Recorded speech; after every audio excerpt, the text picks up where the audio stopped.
So, you can arrogance and how people treat you, how people you can see it immediately. Immediately. How they talk to the waiter. How they immediately. Always. As soon as they enter A person the in room. their natural everyday of how they are will tell you everything. Right. Even social Easy. media. I'm sure you have a process where you kind of look at people's social media. Oh yeah, we have a rigorous vetting Right. And sourcing process when it comes to creators. But it's interesting. So like one time I had this. So sometimes client approvals can take a billion decades depending on the level of legal things and hoops and loops that they have to go through.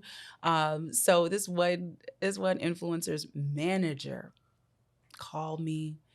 And I answer my phone. I answer my phone for everyone. He was like, well, we did all of this, you know, the edits, and then, you know, it's still delayed, and now you come back saying there's gonna be more feedback, bit. Hi, sir. Thank you so much for calling Black Girl Digital. Let's redirect this. What's the problem? How can I help you? Well, your employees' email is gonna be more. I was like, there's not gonna be any more feedback. Well, I just wanted to make. There's not going to be any more feedback. There's not going to be any more edits. We are just waiting on final approval for the client. Once we receive final approval, we will send you an email. So if they're at 10, I'm you stay at 5. You stay at 5. I'm always there. Right. My daughter is always on 1,000. I am always at 2. Right. And I never go up there because I can control my emotions. Right. In business, wow, that is critical. Yeah. Because now when he got off the phone, he had to do self-reflection. Mm-hmm. Dang. For Black women, this is so got you key there. because I feel like Black women are perceived as the people that you're about to take out of their emotions. I feel like people are always going to try and be like, the angry Black woman, you're living in that trope. And people are waiting. They're like, I'm going to take you from a 2 to a 10. And so just seeing that you never get there, that is so inspiring. And I cancel clients too. Love that. This is not going to work because you were disrespectful to my team. I told them I will protect them. Yeah. Wow. You were disrespectful to my team. You're condescending. We're not going to work together. Here's the cancellation contract. Have a great day.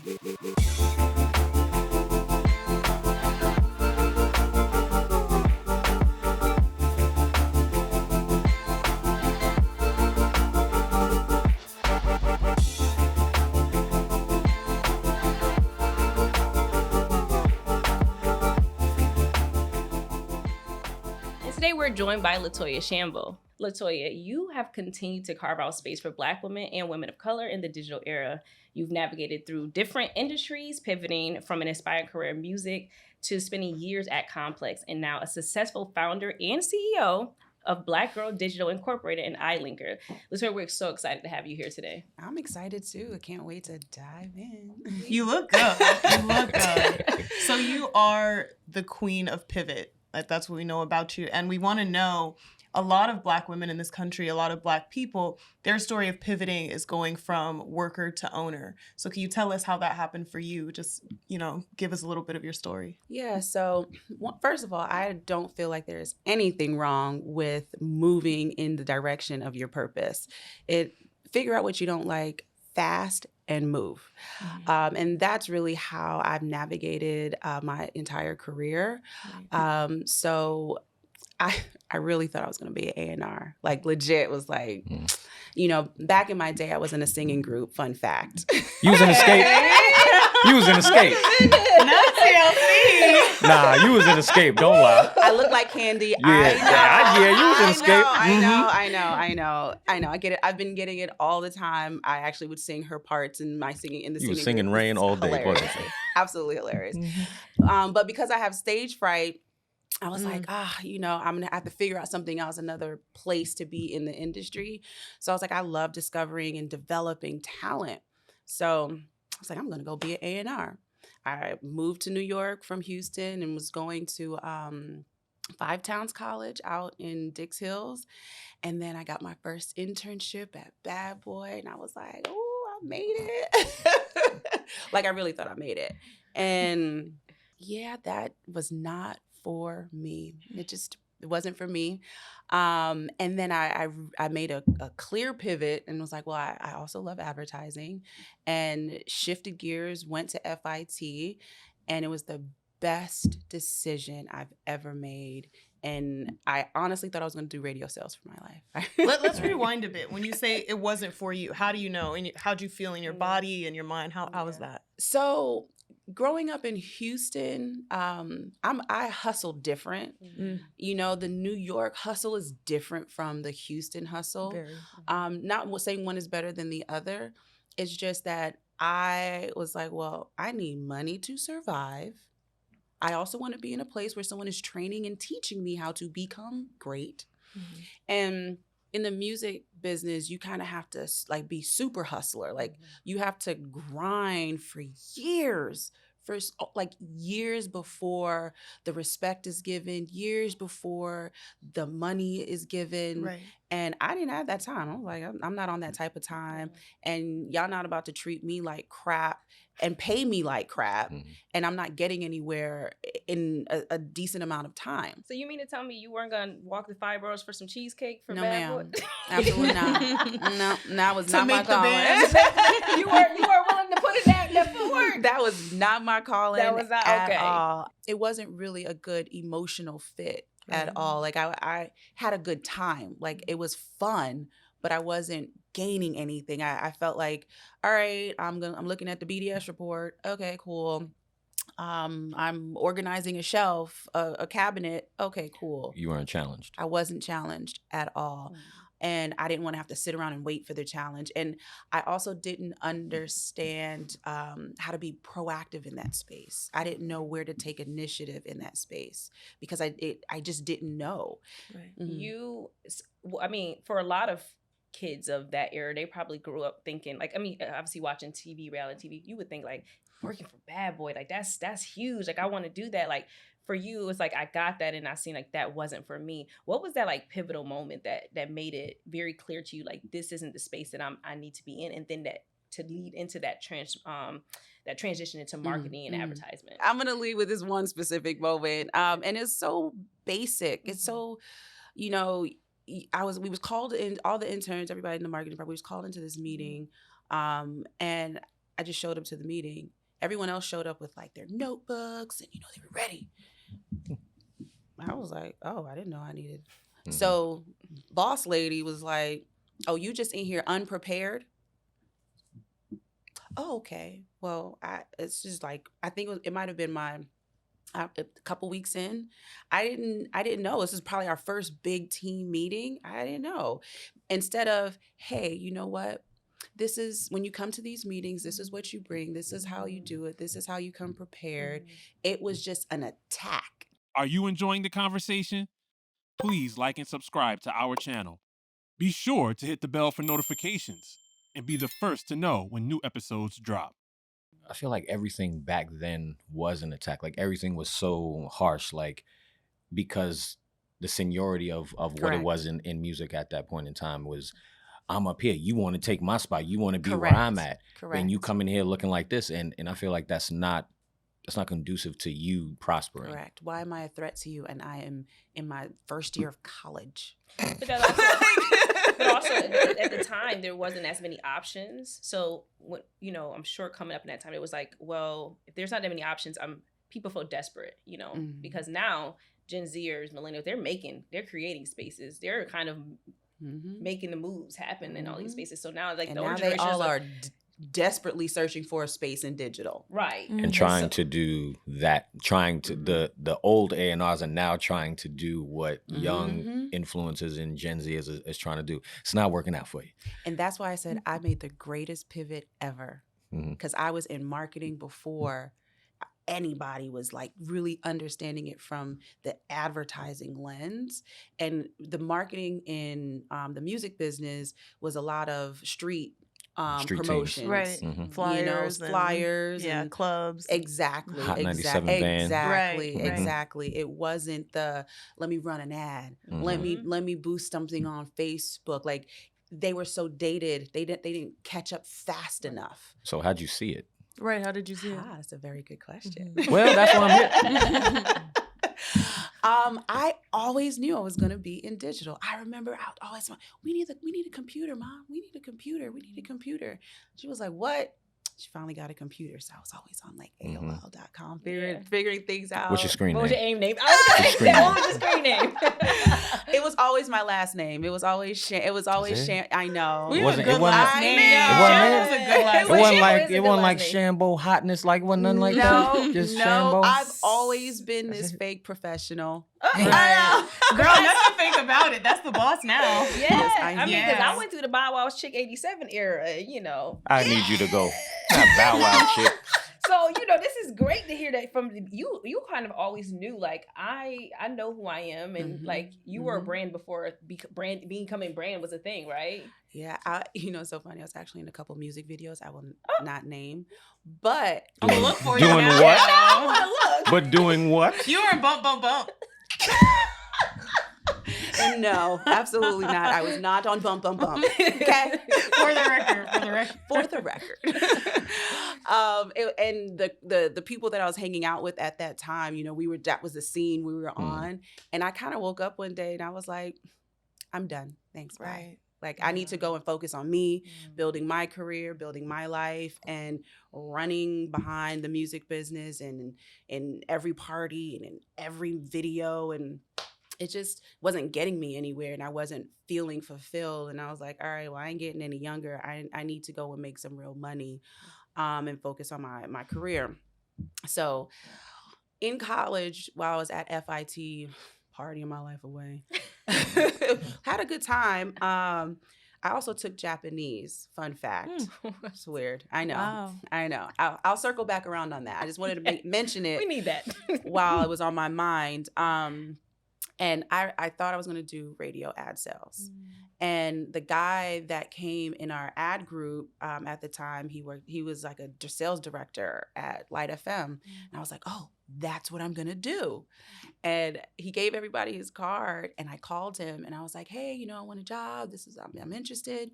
And he says, great, send over your transcripts, your resume, and, let's talk about getting you started. And I was like, oh, my transcript? He was like, yeah, you have to be graduating in May. And I was like, oh, man, I don't graduate until December. And he was like, oh, sorry, maybe come back in January. And I was like, no, I need an internship.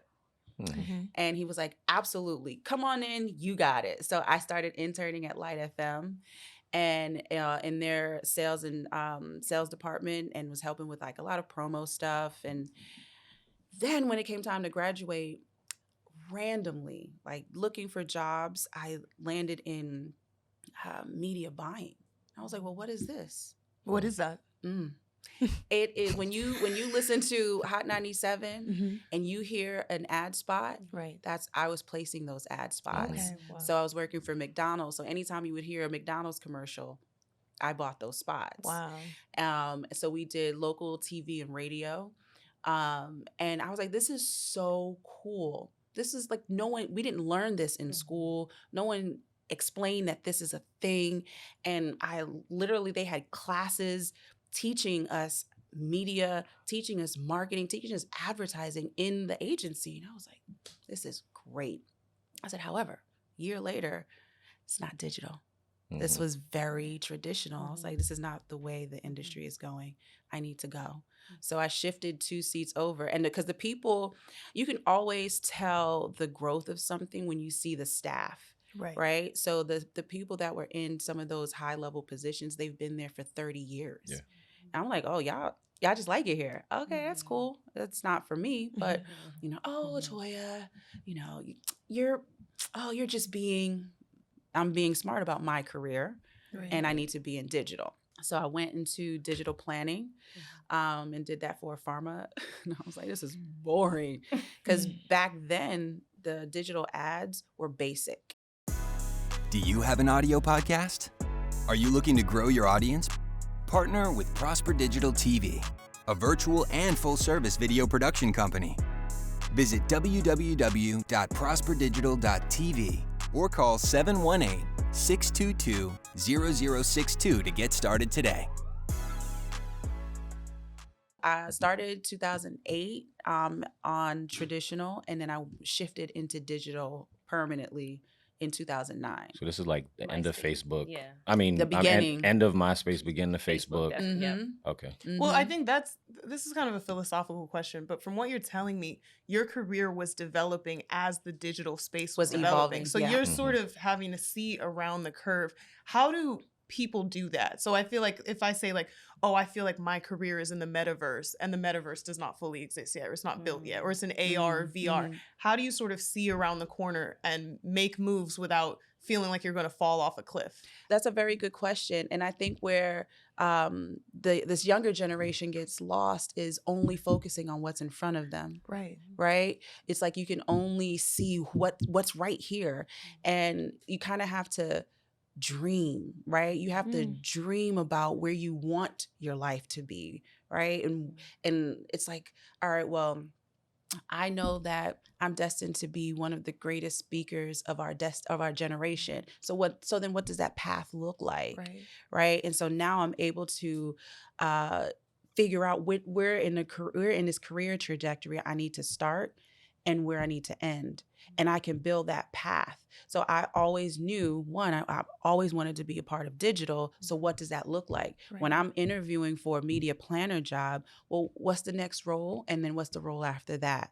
And then I can go and look at the salary. Then I can go and look at the actual job description and say, well, what in this role, what do I need to learn to get to the next role? I'm already building that pathway to my growth because I know what my end game is. You know, and I've always kind of moved in that way. But I've always I would say I got a little lucky because I was always at the top of it. Right. And I always made myself, my skills visible. Right. And another thing, a lot of the younger generation, they're not taking advantage of is LinkedIn. LinkedIn is where I got my opportunity to work at Complex, but I was in a group. I was in one of the LinkedIn groups and they posted the job in there. And because it wasn't visible anywhere, it was easy for me to get the job. So when you're hiring somebody from LinkedIn, what are you looking for on that page? Nothing. Honestly, people lie. Oh, This is I believe it. very true. Because it's a resume. You can make up the resume to Right. be whatever it is you Say want it to be. anything. But I think, I'm just speculating, but you're more so of seeing visual work of what the person has done, where they've done it. Am I wrong? Am I right? Yeah, no, that's absolutely right. You know, and sure, I look at, all right, where you worked, great, cool. But I'm asking questions to get to know your character, to get to know your work ethic. Because sure, I don't care if you bounced around from job to job. What I care about is what was your impact while you were there. Did you deliver your work on time? You know, like, how is your conflict resolution skills? Your reputation. How do you work under pressure? Because in my business, there's pressure. Okay, there are deadlines, and people are just naturally late. We manage people. Right. We're getting assets from people who have other important things to do. They have other priorities. So we're constantly managing other people's priorities. Right. So how do you manage that? How do you work under that? And your resume doesn't speak for that. It doesn't speak to that. And also to add to that, because I think when you were coming up, like we said, the MySpace, Facebook era, it was so much slower. Now, like, the digital space has just transcended into a whole different space where every day there's a new trend. It's happening at a rapid pace where you constantly have to keep up. And so when you are hiring people, even yourself, when you are running your businesses, you have to constantly keep up with daily trends, now there's so many different platforms to keep up with different ways to navigate through all these spaces, algorithms and all of these things that before didn't exist. And so I'm sure when you're looking for, when you're hiring someone, these two different candidates, it's important to know, it's important to have someone who is not trying to be like you, because I need someone who's going to see things that I don't even see. Correct. And bring something that I don't, be innovative. What can you bring to the table? And so I'm sure even when you were at Complex, right? You spent 7 years at Complex. 7 years. Is that a long time for you? That's an eternity for in the you, digital right? space. Because most people spend 2 years at a job and bounce around. But I was in 3 different departments. I knew. Let me not say I knew. I believed in what Complex was doing. and how they were growing and it was special. That time was special. It was revolutionary. And what we were creating was non-existent. And I just non-existent. So when I started in ad ops, my expertise was really lending itself from a planning and buying perspective. I really understood how to build out media plans. And then going into marketing, it was because I developed that role. I said, look, this is where there's a problem here. There's a disconnect in how the marketing team is connecting with the ad ops team. Things are going late. Deliverables aren't being delivered. Like, there's an issue here. There needs to be a hybrid role that makes sure that this team works fluidly.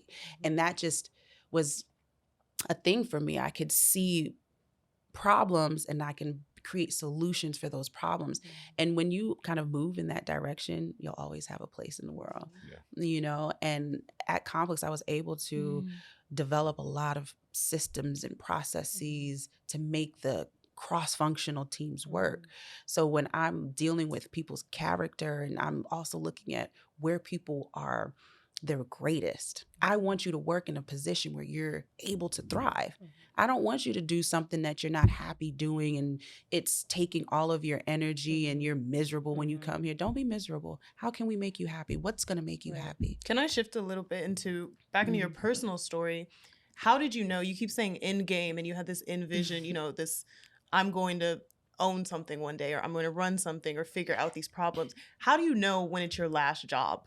Like what was when you were like, okay, I remember my last job was in a library and I knew it was my last job because I went to take a walk. I was about to fall asleep at the front desk of the secretary desk. And they come to me and they're like, where'd you go? I was like, I went to take a walk. They're like, you can't take a walk. Like, people are going to call the phones. I was like, I can't take a walk. They were like, no. And I was like, okay, well, I'm out. And that was my last job when I realized I needed full control over my time and space. And that was it for me. So what is that moment for LaToya? That's a very good question because, fun fact, I still have a 9-to-5. I love corporate America. You're good at it. I'm good at it, right? I will never say, oh, don't work in corporate. I'm trying to build an organization to exist in corporate America. So I want people to want to work in corporate America. It's a weird thing for, you know, to hear people like, oh, you know, everyone should be an entrepreneur. I don't believe in that. Okay. You answered my question. I was going to ask you too, because that's a big topic right now. I mean, it's been a topic for the last like 5 years, in my opinion, where it's like the corporate versus entrepreneurship, or all these things are freelance, all these things. And I feel like now I'm always kind of thinking of my siblings that I have, my two younger siblings, and they're teenagers, and they don't see the world the way I did. Going to college and getting my first job was super exciting for me. But then they like, I can make money off of Instagram. I can do this. And so I'm loving that you're advocating for that corporate expansion. Do you still feel like that is very necessary before even going into the space of entrepreneurship and all these things? Absolutely. Because the kids now don't really see it that way. And I'm not trying to age myself, but you know, it does feel like even our generation, my generation's millennials, they do not feel like I need to sit in someone's office or answer to people. But I think that there's certain... It's a level of discipline that you miss out on. Yeah. Is it entitlement? It is when you understand how to make money in other places, other directions. You know, you feel like, well, I'm just going to try it over here before I have to go over there. But also, I think the hiring process, the interviewing process has gotten very weird.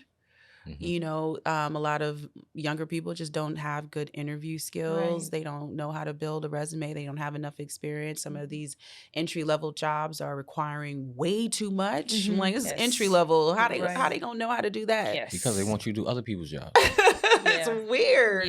You know, it's so weird. But I am a huge advocate on getting in and working hard for a couple years and figuring out what it is that you don't like. Because as an entrepreneur, when you're building your business, you're everything. You have to be everything, right? And when you go and you work for someone else, you can, and especially if you work in a business that you want to create, you can see quickly like, all right, I'm gonna need somebody to do this operational stuff because that is a lot of work, right? Yeah. I'm gonna need someone who is on the legal side because I don't know nothing about legal. But as people who just jump into entrepreneurship, I'm not saying it's wrong. I'm just saying that it'll take you longer, right? To figure out a lot of things. And you also just don't have that discipline, you know, like going to a 9-to-5 gives you discipline. Answering you have to wake up and you have to answer to other people. And one job I do wish I had was as an admin. I've never been anyone's assistant. Ever. So I never had to answer anybody's calls, but it's the level of discipline that comes with that, right? So you learn how to manage a calendar, you learn how to book travel, you learn how to do expenses, you learn these basic things that are critical in your journey, right? But I just had to figure it out. It's a very humbling job. It's a humbling I always job. say, I think there's admin. I've done all of them. I've been a waitress, I worked in retail, and I worked in admin. And they all taught me, that's why I feel like I try to show up on time to things. I understand, you know, the hierarchy of certain things. And a lot of people don't respect that anymore. It's just like, well, the world owes me something I need and I'm not going to listen to. And so it's very interesting to hear you say that, even at the level you're at, still advocating for that type of environment. And I think it's so important for the future because, like you said, entrepreneurship requires so much discipline. Interestingly enough, 5 days after I gave birth, I was hit by a car. And that during that time, so this was 2011, I was able to really sit down with myself, you know, and really like think like, all right, I got a second chance. You know, it was like a wake up call. So what am I really going to do? What's really going to be my impact? I always had a love for business and having my own thing. I had a baby boutique at one time. All my friends, another thing. LaToya's doing yes, I'm doing another thing. And what? And don't you and forget you're still doing nothing. And still doing nothing. And still doing nothing. And you're still not buying my stuff. Right. Exactly. Yes. Like I was like, I love this concept of business, and I just wanted to figure out what it was going to be. And when I went, so I had to go back into the hospital 15 days, no breastfeeding. Like my child, I didn't hold my child. Like it was really ridiculous. But a blessing, you know, because I survived. We survived because she was in my hand. She was fine. She's fine. She was a big baby. She's but when I went back to Complex to sign some paperwork, I think at that time I was like on crutches or something. The CEO, he was like, how are you here with a smile on your face? I was like, because I'm here. I said, because I'm here and this is what I want to do. Like, I know what I want to do. I want to have my own agency. I didn't know what it was going to look like at the time. So I was like, all right, you know, now it's time to just hustle. Now it's to get as much knowledge from this place as I can and learn every department. So I was going every department. I needed to learn the business, right? And then it hit me one day. I was like, well, all these brand partnerships, who's doing this for the Black girls? Right? Like y'all brokering all these deals, but I don't see any Black women really coming in. I put a couple of influencers, because it was small influencer things that was happening at Complex, very small. So like I was able to call in like a Miss Diddy or something, you know, back in the day. And I was like, nah, this is what I'm going to do. I'm going to create my own little complex for Black female bloggers. And I really had the intent of helping Black women get paid to do the things that they love to do and help them monetize their platforms.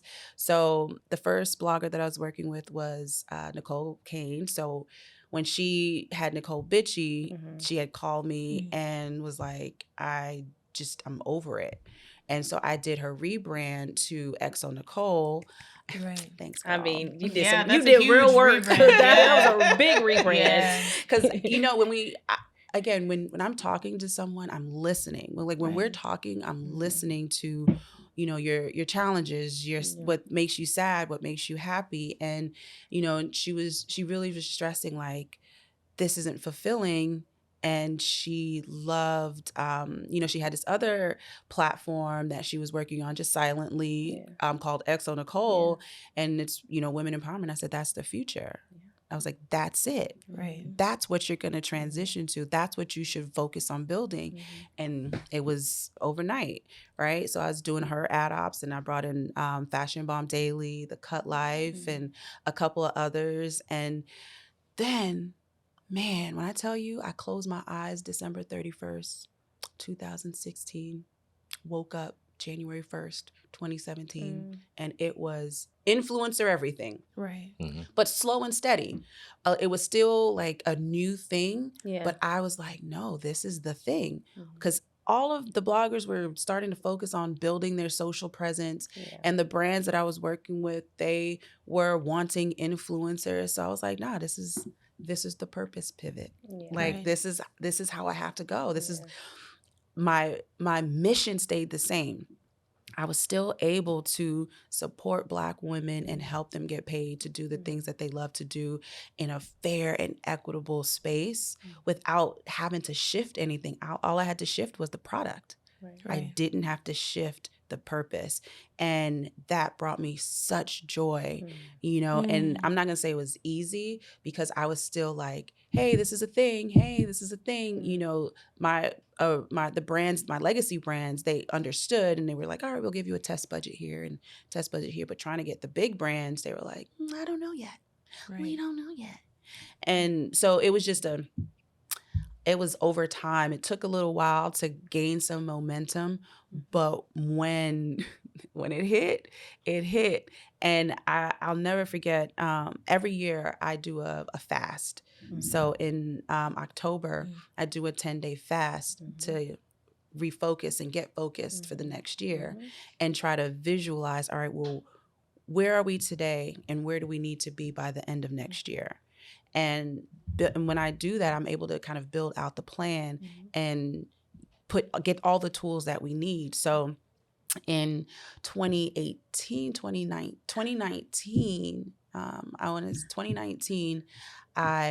the pandemic was what, 2019 or 2020? 2020. Okay. It's a blur. It's all a blur now. It is all a blur. It's 2020, it's like a big run-on sentence at this point, right? So in 2019, I said, all right, we have to change into an audience-focused platform. And shifting, I studied SEO. I was like, let me learn this SEO thing. And I redid the website myself, because I was like, I'm going to figure this out. Are you enjoying the conversation? Please like and subscribe to our channel. Be sure to hit the bell for notifications and be the first to know when new episodes drop. I believe that the next year, everybody was going to be searching for Black women influencers and Black female marketing agencies. I believe that. So when I redesigned the website, it was to focus on those words that people were going to be looking for. Game changer. When people, how did you find it? Google? How did you find Google? And you did that. Right. I did that because I was able to see it. I want to take it a little bit out of the industry. Go back and rewind to this accident moment. It seems like you have a very strong internal conversation going on that we're not a part of. You're telling us about, Black Girl Digital, but there's something that there must be LaToya and LaToya having a conversation constantly. What are the things you're telling yourself in the hospital bed, in moments of transition? What is that just spiritual, mental conversation of encouragement or what are those nuggets? I want to get to that. Okay, so here's one thing. I constantly walk past the mirror naked. I'm like, I know that's right. You look good, girl. As you should. As you should. Use the 10, honey. I'm going to stay real quiet. And the model's going to stay quiet. I'm going to stay real. This is our The talk. model's going to stay quiet. Right, okay. From a young age, I don't know, I got real comfortable with the parts of me that just I wasn't comfortable with. And when I was in the hospital, it was, again, when you are able to sit still it is you against you. When you're forced to sit When still. you're forced to sit still, it's you against you. So your self-talk has to be so strong and so powerful. Even like so the randomest thing. Sometimes I'll get, I have a million tabs open on my computer, get lost in doing bullshit. Like, Toya, what are you doing? Like I literally will have to say in my head, what are you doing? Right. Yeah. Do you need to do this right now? Or can you put that off until later on tonight? Right. Like that me versus me is all the time. And in the hospital, I'm like, nah, we don't got time for this. Wow. We don't That's have not time what for I would this. think you would say. Yeah. Like, you just had a newborn. You just had a baby. You have a whole newborn. Get your mind together. Like, so I had broke my tibia, fibula, navicular, and my shoulder, my right shoulder. I had to break the fall so I didn't drop the car seat. So when I got there, they were trying to put me in crutches and get me out the hospital. I was like, I've never broken a bone. So no, I'm not leaving here. Right. So I had to do rehab. And the lady, the rehab, the trainers, they were like, you don't have to go so hard. I said, I have to go hard. I have to go hard. Right. I have to get out of here, you know? And then when I got out of there and went to rehab again, so you go to training rehab outside, man, people get hit for a living.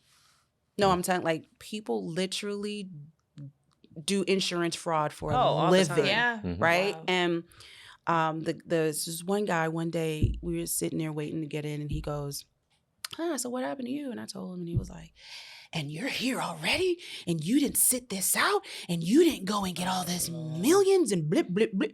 I was like, sir, I don't have time to be sitting here playing around in the courts. I have a whole child. I have a purpose that I gotta get to. Things to do. I have to get back to my life. My child, they not sitting around. No, we're not doing that. So in that moment, I was like, wow, people's mindset is so messed up. Right. Did you feel like that was your lowest moment or your moment to fight? I would say the lowest moment was on the first day of, like, when that pain sets in. Right. Because when I got hit, I was sitting on the floor, and the ambulance, they were like, all right, miss, you know, let's go. And the shock, I was like, whoa, I can't move. Like, that was the lowest moment. I was like, oh my gosh, am I never going to walk again? Like, that was going to be the next thing. Did your mind go to, I can't do this. I can't do all the things that I say that I'm supposed to do or want to do. Yep. But that was only that one day. I couldn't sit in that. And till this day, I don't sit in any emotion that is not happy. Like, I'm not saying that I'm not human. Right. I am just saying that I am very good at controlling my emotions. And being mad is normal, but I'm going to be mad and I'm going to address it, find a solution, and move on. Yeah. But there has to be moments, and I'm not saying concerning anger, but just moments where you have to let go of control. And I think, like, for me, like, I knew, like, I'm a hyper, like, I want this to happen. I'm a visionary. This is going to happen. All the manifestation, all the prayer, all the, you know, idealizing things and being a visionary, you have that, but there has to be moments all the time where you're like, this is out of my control. How do you take your hands off the wheel sometimes, even in business? I also think too, when you mentioned fasting, I fast, and when you fast, you have to release, you have to surrender, and so I think does that tie into it as well, giving up the control of like, I don't control nothing though. That's the misconception of me being able to control my emotions has nothing to do with me controlling everything life. else. Yeah. Wow. It doesn't, right? So I allow things to happen how they're supposed to happen. All I can control is me and what I wake up and I'm able to do every single day, right? Like, if my team, if somebody fumbles something, and okay, well, let's get it done. Let's figure it out. Like, what's next? I'm never now in my big age, you know. After all that, it's giving 21. It's giving 21. I recognize that I cannot control you, but I also have a daughter with special needs, and I'm blessed to have the opportunity to learn and be patient with her. Right. And through that, I'm able to apply these learnings to all you progressive humans, right? Yeah. Like, I meet her where she's at. She's a child with special needs. I don't expect her to be on my level. I don't expect her to be on my time. I have to recognize that if I need to be somewhere by 9:00 a.m., I have to be up by 6 a.m. to get my life together and then get her together. Were you given that grace as a child? Is that how No you way. were raised? Absolutely not. Absolutely No? not. I'm Jamaican household. Right. And it's so funny because I'm telling my parents, like, y'all can't raise my child. What do you do when that's not a two-way street? I mean, when I'm just thinking of influencers, when you get the one that comes in and it's just like extra Hollywood, when it's That's not what she does. necessarily Yes. right. I can That's already see what that she does. smile. And because You have like 3 coded faces. it's like I know you have those influencers that that you've dealt with, or clients or such, where they have it in their mind, like they come to you, they hired you.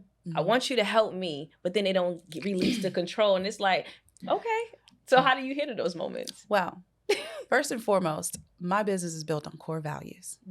Okay. Talk about it. Tell Yeah. us. Let us know. What are the core values? Integrity and respect. And when I hire people, those are the things that we go over first and foremost. Right. And I also instill in them that no matter what, I got your back. We do not work with clients. We do not work with influencers that do not have respect and do not operate from a place of integrity, period. So it just makes it easy for me to say yes or no. How do you vet that, though? What does that look like? So you can arrogance and how people treat you, how people... You can see it immediately. Immediately. How they talk to the waiter. How they, Immediately. Always. As soon as they enter A the person room. in their natural everyday of how they are will tell you everything. Right. Even social Easy. media. I'm sure you have a process where you kind of look at people's social media. Oh yeah, we have a rigorous vetting Right. and sourcing process when it comes to creators. But it's interesting. So like one time I had this. So sometimes client approvals can take a billion decades, depending on the level of legal things and hoops and loops that they have to go through. So this one influencer's manager called me, and I answer my phone. I answer my phone for everyone. He was like, "Well, we did all of this, the edits, and then it's still delayed, and now you come back saying there's gonna be more feedback. Bit. Hi, sir. Thank you so much for calling Black Girl Digital. Let's redirect this. What's the problem? How can I help you? Well, in your employees' email, there's going to be more. I was like, there's not going to be any more feedback. Well, I just wanted to make. There's not going to be any more feedback. There's not going to be any more edits. We are just waiting on final approval for the client. Once we receive final approval, we will send you an email. So if they're at 10, I'm you stay always, at 5. Always. Stay at 5. I'm always there. Right. My daughter is always on 1,000. I am always at 2. Right. And I never go up there because I can control my emotions. Right. In business, wow, that is critical. Yeah. Because now when he got off the phone, he had to do self-reflection. Dang. For Black It women, never this is so got you key there. because I feel like Black women are perceived as the people that you're about to take out of their emotions. I feel like people are always going to try and be like, the angry Black woman, you're living in that trope, and people are waiting. They're like, I'm gonna take you from a 2 to a 10, and so just seeing that you never get there, that is so inspiring. And I cancel clients too. Love that. This is not going to work because you were disrespectful to my team. I told them I will protect them. Yeah. Wow. You were disrespectful to my team. You're condescending. We're not going to work together. Here's the cancellation contract. Have a great day. So what's an ideal client? What does the best influencer look like? Who's using their platform in the right way and who inspires you? The brands are our clients. We're brokers, right? We're in the middle. We broker the brand partnership between that brand and the creator. Right. Ideal brand side is, someone who values our opinion. They value our thoughts, our strategies, and they trust us with their campaign. But the ones that are super, well, this is exactly what we want, and there's no wiggle room. In influencer marketing, there has to be wiggle room. Yeah. Like 100%. there has to be flexibility. Yeah. So, if you come in with how it's going to be and that's it, it's just not going to work. Right. Right. And then on the influencer side, it's the ones that are communicative. You're responsive, and you deliver what you say you're going to deliver on. because honestly, like, we've worked with, there are some influencers that are on the do not disturb list because they've made it so difficult to do business with them. Right. It's like, bro, you're hired to do a job. Right. You're hired to do a job. And we confirm your timeline. You said you can deliver on this day. I think a lot of young people I go to career days now, and young girls are like, I want to be an influencer. And I think it's their way of thinking, I don't want to have to do a job. They don't view it as a job. They view it as a non-job. Yeah. So they're like, oh, I don't want to have to work. I'm going to just be an influencer. That's not how it But goes. it's super hard because people don't understand. They see the final product. Yeah. Right. They don't see the 47 takes. They don't see the hour and a half worth of edits. They don't see emails, just the emails alone. They don't see you don't have enough storage in the WeTransfer. Like you don't That's the one. like you don't want to sign up. Like you don't want to sign up, but you know you got to for the day just to get it out. Yeah, if you can get me a Dropbox sponsorship, Oh my God. You see what I'm saying? We're And good. they only see the finished product. The finished product, right. And for that, we're launching Black Girl Digital Academy. Come on. Oh, I was actually going to lead into a question specifically because even between 2017, right, when you woke up that morning, and now, So much Black change. girl influencing has changed drastically. I remember during that time, the curly girls had it on lock. They They were living, and then you Shame had Moisture Curl was killing. Fest. Lit. You had Right. it was so. Mhm. Now, ironically, with it, I always tell people this now, like all of It's those girls, lifestyle. they done straighten their hair. They done straighten their hair. They don't done cut know, it. bro. Everyone not is in all. first of all, But everyone is in a not all silk of press. them. No. Everyone is in a silk press. Everyone's trying Come the on, silk press. I'm I'm not saying in my it. silk And I'm press talking about the era. girls who I have followed since I'm then. not. Like I'm talking about women who I was close to, who I know personally. The girls, and they got a lot of crap for it. A lot of the rebranding of beginning. just them in itself was like people were mad. There's girls who were writing in comments like, you straighten your hair, and like I would see Yeah. pushback from the influencer. How do you handle those kind of conversations with your clients or with influencers where it's like the shift is happening, especially with Black women? Like I can't not stand that this is this idea that Black women are just defined in one way. None of us look the same. 3 Black women right here. None of us look the same. Okay, we look good. But you We know could we be look why? the same. We could be We all, cousins. but we look good. We could But be my thing is, cousins. how in your business, how do you help brands and influencers navigate through this ever change? I don't think that brands expect you to say the same. I think that's your audience that expects you to say the same. Yeah, no, and the that's y'all audience. problem. That ain't Right. I agree. That's like you either take it personal or you don't. You know, You you can unfollow me. you could. Yeah, You know, right. I But they think- won't. But they won't because they nosy. Yeah. That's just the nature of the beast, right? I think that it is important for people to have the freedom and the flexibility to change. Like if you are the same person you were last year, that is unfortunate and really sad. Right. You should be growing. You should be wanting to grow and evolve. I'm not saying you shouldn't have a niche. I'm saying that you should have the freedom and flexibility to do what you want to do with your platform at any moment. And that's it. And a brand that wants to work with you will work with you in your authenticity. Like it shouldn't be based on, well, you only have to be in this box. So that's why we're going to give you this deal. No, it's, you know what? We value and see the power in your experience, in your personal life. And if you think about it, the girls, I've seen influencers go from single girls hanging out, partying, and known for that, you know, selling swimsuits, all these things, to becoming wives and moms and all these things. And lucky them, because when they incorporate, I've seen the girls go up. Girls tell everyone. I know. Circulate. I have a specific one in mind where soon as she got a man and she announced that she had a man, her whole brand went up. She got first of all, when I announced that I got a man, my whole brand is gonna go up. Yeah, like literally, I've seen people who have kids and then they just grow. Their following just triples, and at that point, it's like that's why I want people to understand. It's like sometimes that change is actually a great thing because it's a natural development for your branding. And so I do think it's important that people understand that, like, as an influencer, you don't always have to stay the same. But And as a also, human, yeah, just an audience as a That's what I was human. gonna yeah, say. and an audience, if you're watching, I love when I see my girls that I've been following for years go up. I'm like, see, look, it's hope for me. But what y'all, about the you opposite? know? Have you seen a person or an influencer or whatever do a change that maybe, let's say, you thought this was the right thing, Right. and it flopped, and then they tried to go back and they wasn't having it, and then now they just out here like, what do I do now? Change is normal. But when you shift so far left and you haven't really found your people, and you expect the same people to just follow you, that's when it becomes challenging. Because people like you because you have curly hair. They don't necessarily like you because you have straight hair, or maybe because you're a good person and you have great quality content. It doesn't matter.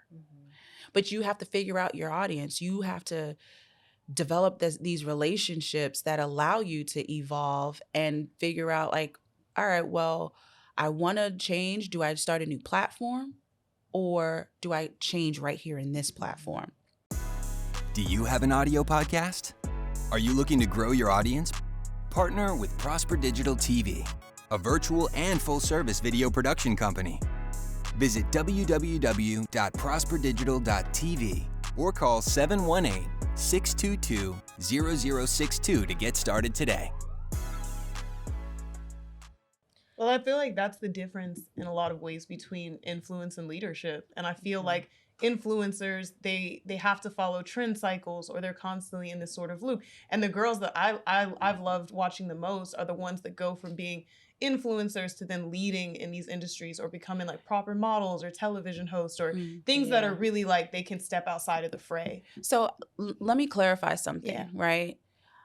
The word influencer. That was on the list. That was coming up. So we go ahead and define influencing. Yes. So I like to speak to the creator economy from the advertising lens, because essentially what is happening is someone is paying you to advertise and promote their brand, correct? And that means that you are now a part of their media strategy. You're part of their advertising and marketing strategy, right? So as a content creator, we are all content creators. We're all capable and able to create content, whether it's on a blog, whether it is on Instagram, TikTok, whatever. But you become an influencer in the eyes of an advertiser when you are brokered a deal. When you've signed a contract, they've created this. The influencer marketing is now a channel within the advertising industry. It's a channel, right? So when I say influencer, it is somebody who is paid or does a barter deal to promote someone's business. We've created money for you. Correct. Right? So until that happens, you're a content creator. You can absolutely be a content creator who gets paid. You can because you can get paid to create content for someone else. But unless you're posting and promoting that content, you're not necessarily leveraging your influence. Right. So you could, the way to break it down is like, content creator is a person that posts every day, that does their own everyday thing. Correct. An influencer is a person that is sought out. It is now a business. That receives money or a bartership, as you said, to do something for a product. Just because you have a following and you're saying, hey, y'all, this is come with me in a life in my day, does not constitute you an influencer. Correct. Y'all got it. You are a content creator that has influence over an audience, right? But you become an influencer in this as a channel through advertising. I have an interesting question for you. Now, I swear by the word of Nene Leakes, child, and Real Housewives of Atlanta was a thing for me back in the day. And she recently was on a Breakfast Club and she said something along the lines of, there was a conversation about being known versus being famous. Two different things. And it was they unpacked it and had people calling everything. That's a huge thing. So now, even with the world of influencing, right, there is just a fine line. Like you said, you just kind of broke it down, but I want to take a step further, because now the world of celebrity has also kind of dived even deeper into influencing. So how do you find or define to people like on that level who just maybe the Will Smiths of the world, right? Who he has this huge platform and he's gotten so into like the social media space. When people come to you and they say, I want to be a host, right? Like she mentioned, people have transitioned into that. Do you ask them questions like, okay, what's your purpose to do this? Because when you kind of transition from being an influencer to like wanting to dive into the entertainment space of some sort, is that a conversation, or you feel like it's just a natural progression? I don't talk to nobody about that. Right. Like, okay. I mean, right now I kind of really just stay in my lane. But if I had to give someone advice on transitioning from a social creator, influencer type role into becoming this real life celebrity on television, a media personality, get training.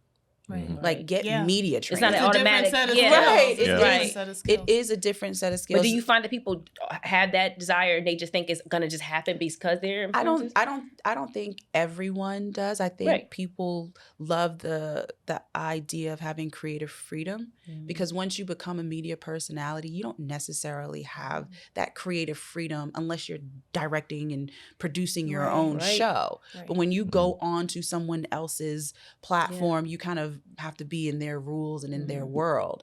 So you give up a lot of that freedom until you're the boss, right? So like the YouTubers, man, they killing the game. The ones that's been in it for 10 plus years, they are killing the game with their own freedom to buy these bullshit houses and create all of this interesting content that the kids are. I mean, I saw this one video. I don't watch. My child is a fanatic. I mean, this one video had at least 13 million views. I'm like, what? And they ain't doing nothing. Like I deal with a lot of influencers in the sneaker culture, and Mike owns a shoe store. Oh yeah, got the kite. Oh shit, you ain't got to say that out loud. Everyone's gonna call you like, where's the plug? But in dealing with these influencers, specifically YouTube, is that their following is such a wide range, right? So my store got featured on one, and it's watching people come in as a wide range of 12, 35, 45. Oh yeah, I saw your store on such and such. When they phased out the influencer, once the influencer phased out, once the YouTube media person phases out, how do you navigate the next thing? And second question is, what do you think the next channel is going to be? So digital is going nowhere. Period. Digital is going nowhere. YouTube is never going to be phased out. Hope not. They're the most consistent in long form content. It's YouTube University is a real thing. It is. I just had a meeting with someone from YouTube about the future of YouTube and what, things that are coming down the pipeline, and nowhere. They're going nowhere. I don't know if you're trying to understand it from a business owner perspective, but for me personally, like in understanding like where my business model needs to go next, I'm constantly paying attention to trends. So like we have our bi-weekly meeting. We have a trend spot. We talk about everything that's happening within agencies, within brands, within tech, and I'm able to then process, all right, well, for example, Instagram implemented being able to schedule posts, right? I was like, well, that's great. That is a feature, an upsell that I can, communicate to clients and say, you know what, all your posts are going to go up on time because now the creators can schedule these posts in advance. Paying attention and implementing, right? When Instagram launched their affiliate marketplace, I was like, that could have a little impact on business where, brands are gonna correct. So how am I gonna solve for that? Like it's things like that. So when you're paying attention to the trends and then you say, how is this gonna affect my business positively or negatively? Then you create a strategy to support that. And that's just how I move. I'm never one to be like, oh my gosh, this is gonna affect my, okay, now what? It's always now what? Yeah. And real quick, little quick strategy, if you don't mind me giving anyone. For free. For free. So, streaming is a big thing. Yeah. Right?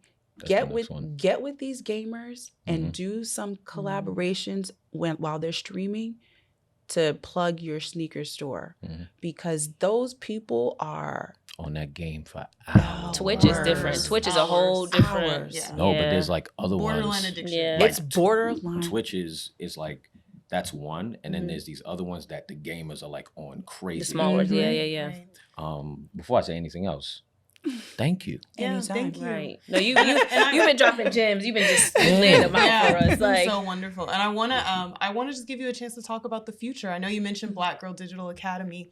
So where are we going? We want to follow you wherever you go. Yeah. So just lead us to the promised land. Yeah. What's that about? So the first course that's going to come out of the academy is influencer marketing 101, like the fundamentals of influencer marketing from a business perspective. Because there's a lot of courses out there, made by creators, and they're all fine. But this course specifically is really about how do you build the fundamental business practice of influencer marketing, right? And who's it for? Just someone who never is influenced, or someone who's like, okay, I'm a content creator, I'm about to dive in? I'm a content creator, and I'm ready to shift into becoming a paid influencer. That person. Yeah. However, if even some experienced influencers that just want to structure their business model a little bit more, they can tap into. But it's definitely for that newbie, that creator. You're not a newbie at creating. Right. You're just a newbie at monetizing your influence. Right.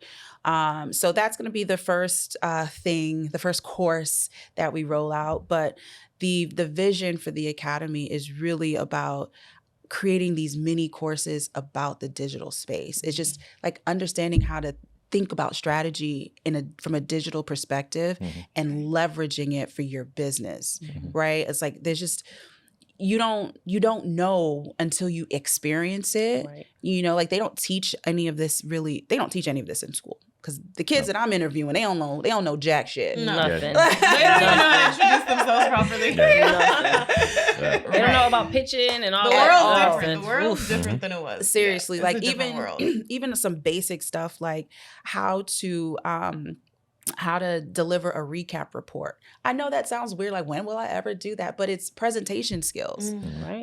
And now that everything is virtual, you should know how to start a meeting, how to end a meeting. Why are we and is there anything else? No. Send that agenda 24 hours before the meeting, 10 minutes before the meeting. Right. This is what we're going through. Is everyone on the call? Who's late? Right. No problem. We're going to get started in 3 minutes. We'll give them time to jump on. Great. Let's jump in. Let's get right on to it. We don't have too much time. All right. So here is the rundown of the agenda. Like being able to have the confidence to deliver a presentation virtually is a thing, and through the academy, we're going to give all the lessons so that you can exist and thrive in the digital space. Right. So it's not just about influencers and influencer marketing. It's really about your vision for the industry. Yeah. Well, that's a perfect transition because we are going to do our final nuggets. Name the moment that shifted your mentality to the person you are now. So I did not talk about my toxic relationship. That's a whole nother hour. Because if I talk about mine, we'll be here all day. And next week too. That's a whole nother thing. Wow. And when I realized that this needy human was taking me away from my purpose, it was really transformational. Getting out of that relationship really set me on a spiritual path. I didn't realize what age was this? This was in 2019. Okay. So I was 2 years into my business, 2 years, about almost 3 years or so in my business. And at that time, I was full in my business, like full-time entrepreneur, wasn't working. And he was like entrepreneur maybe. And when I got when I got called to do the job that I'm at now, it required me to travel and just be around the world. And my business was starting to thrive. Like just a lot of stuff was happening. And he was a needy human. You had to choose. And I was like, I need to focus on my business and my child and my career. And I prayed through it. There was just Teray Roberts. I discovered Teray Roberts during that time. I was at work, watched his video on the 5 signs to know if you found your soulmate. I was in the office bawling tears, tears. And I was like, I have to get out of this relationship because it's holding me back. Not from being in another successful relationship. It was just, it's holding me back in life. It was draining you. It was draining. Okay. So I would say that was a real transitional moment in my life. What's a piece of advice that you would tell your younger self? Read more. Okay. I feel like no one gave me the kite on that. Like, there's so many books that I read during my transformational moment, you know, and I was like, wow, like the 7 Habits of Highly Effective People, that book changed my life. Legit changed my life. So we gotta make everybody write that down. I would suggest audiobooking it because it's like this big. I audiobooked it, but I also bought it and I bought the workbook. It's a good book to reference, but it teaches you how to prioritize your life. You know, it teaches you how to understand other people and work with other people. And then I was reading books on leadership, like Leadership 2.0. Man, just books really can transform who you are. And that's what I would tell my younger self. The path to success is paved with patience. tomorrow I will be. Amazing. I wish the world was more Respectful. My mind is always going. And lastly, a person's greatest tool is their words. Thank you so much for being Thank here you. with Oh, us thank today. you. And sharing your nuggets. Wonderful. This is It's good. Thank you. Sharing your nuggets. wonderful. Thank you. No, you guys are great. This is really good. Thank You know, you. we've loved listening to you and having you share your story with us and everyone else. But before you go, can you share and let people know where they can follow you and keep up with everything you have going on and support anything you have going on? So business-wise, we are at Black Girl Digital on Instagram, Facebook. I mean, we got like 2 followers on Twitter. I'm happy to take you over there too. You got 3 now. Yes. Right. And then personal, LaToya Shambo. That's LaToya Shambo. I don't post often, but I'm trying. You know, I post. Look at that. I post. You need a manager? You need a manager? I'm getting the content out there, you know. It's just my head was down in work, and now I have the team, and I can At least give the outfit of the days. I Girl, you put it on.